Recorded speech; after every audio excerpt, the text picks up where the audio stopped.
large and small firms. When we talk about large firms, we're talking about firms that are bigger. When we talk about small firms, small firms are firms that are not as big as the large firms. So how do we know a firm is big and how do we know a firm is small? We get to know through one, the turnover, the number of employees, and the balance sheet total. So here I wrote, the size of a business can be measured through the following methods. So when we talk about a business, how big or small it is, we're talking about the size of the business. So how do you measure the size of a business? You measure the size of a business based on one, the turnover. So when you talk about the turnover, I wrote, this implies the total revenue made by the business compared to those of competitors. We're talking about the amount of money the business makes in terms of what it sells, in terms of goods or services. So the turnover, the output, what the business makes in terms of the total revenue will determine if the business is bigger or smaller compared to those of its competitors. You wouldn't compare an educational business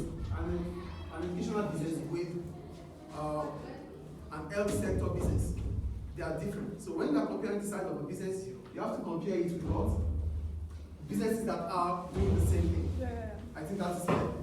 Are you guys with me, please? Yeah, we're looking at this. So, the number of employees. So when we talk about the number of employees, we're talking about the number of people that work within that organization compared to those of its competitors. So a company can be bigger based on the numbers of staff it has. So if this business A is having 500 staff, and business B is having 200 staff, it means business A is bigger than business B. So business B would be considered as a small business based on the number of staff, and business A would be considered as a big business based on the number of staff. I think that is clear. Yes. Staff means employees. The third one, the balance sheet total. This is the total amount of money invested to the business by the owner. So you can compare the size of a business based on the amount of money the owners of the business has invested into the business. So a business A might have invested $10,000 into the business, while business B has invested maybe $3,000. So based on that amount of investment, we could consider business A bigger than business B. We could consider business B to be a small business. Also, the assets of the business can be compared. The liabilities of the business can also be compared. That's about the balance sheet, because the balance sheet contains the asset, the liability, and the capital of the business. Is it clear? Yes. Are you guys with me? Yeah. Now, small firms. Because when we are saying we have to compare the size of the business, it means we've considered that there's a small business and a large business. So what makes it a small business and what is a small firm? I wrote, these are firms that are naturally small. They are low, their operations, everything about them is small. That's why we call them what? A small business. So what are the advantages they have? So a business that is small or a firm that is small, what advantages does it have? Does it have over its competitors? Number one, flexibility. They can easily adapt to different market changes because of their ownership structure. So whatever happens in any market situation, it's easier for them to adapt because they are small. They have little operations. So it's easy for them to quickly take decisions, unlike large firms. Listen, please. When we talk about flexibility here, we're talking about decision making. So if anything happens right now, because it's a small business, the owner would quickly take decision, unlike a large business, while when you have large numbers of managers that have to decide. Do you get what flexibility is about here? Yes. Small firms can easily adapt to market changes because decisions taken can be easily done. They don't have large numbers of managers or directors to take decisions. It might just be the owner of the business. If I have a business and it's only me controlling my business, whatever decision I have to take, I take it immediately. But if the business is run by maybe shareholders and they have managers and directors, they have to work together before they reach an agreement. So it might take time. So that means they lack flexibility. Do we get it? The second one, personal service. The bigger the business becomes, the smaller the customers become to them. When the businesses are bigger, the customers they have, the customer base will be smaller in terms of connection. When you have, let's assume you have a small business and you have like 10 customers. Your business expanded to like as big as it's possible. Those 10 customers become minute. So you wouldn't have much time for them because at that point in time, you have more customers. So the bigger the business is, the more customers the business tends to have. As a result, connectivity between the business and the customers becomes wider.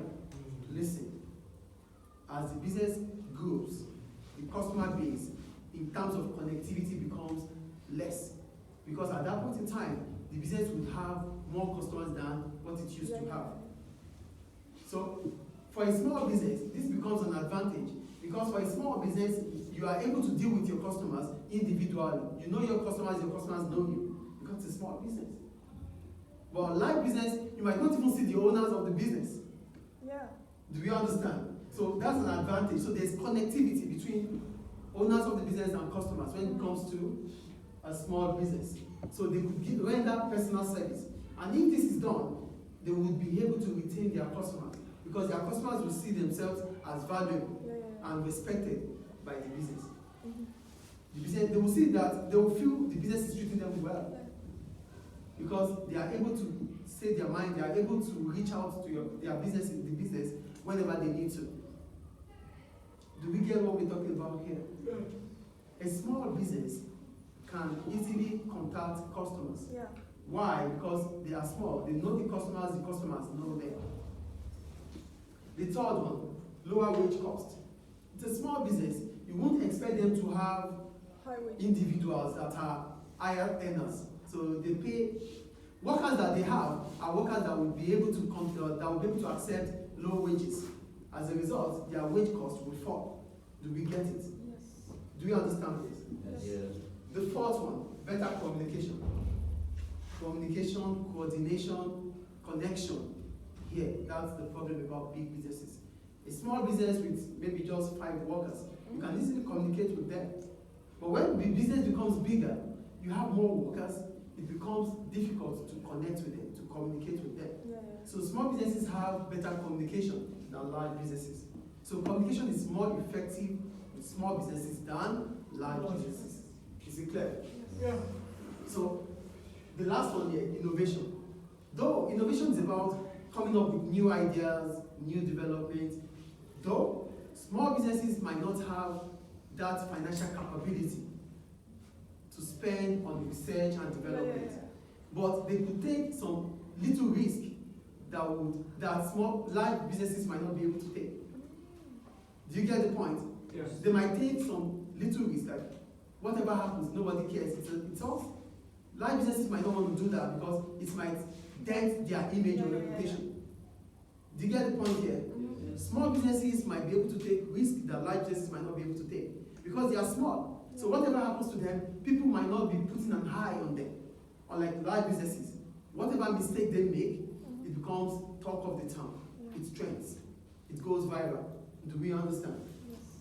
So what are the disadvantages you have being a small business? Number one, higher cost. Why is there higher cost? There's higher cost because you are a small business, which means you cannot exploit economies of scale. And if you cannot exploit economies of scale, that means your unit cost of production will always increase. Do you get the point here? Yes. A large firm will be able to exploit economies of scale. That means cost reduction as a result of expansion.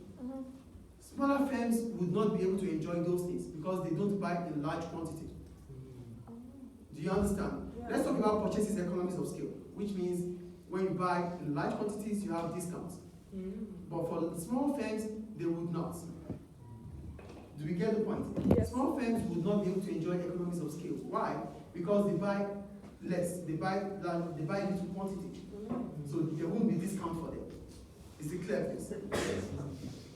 The next one, lack of finance. When we talk about lack of finance, we're talking about how they source for their funds. They need to source for funds, yes or no? Yes. Sourcing for funds for small firms, it's so difficult because financial institutions see them as high risk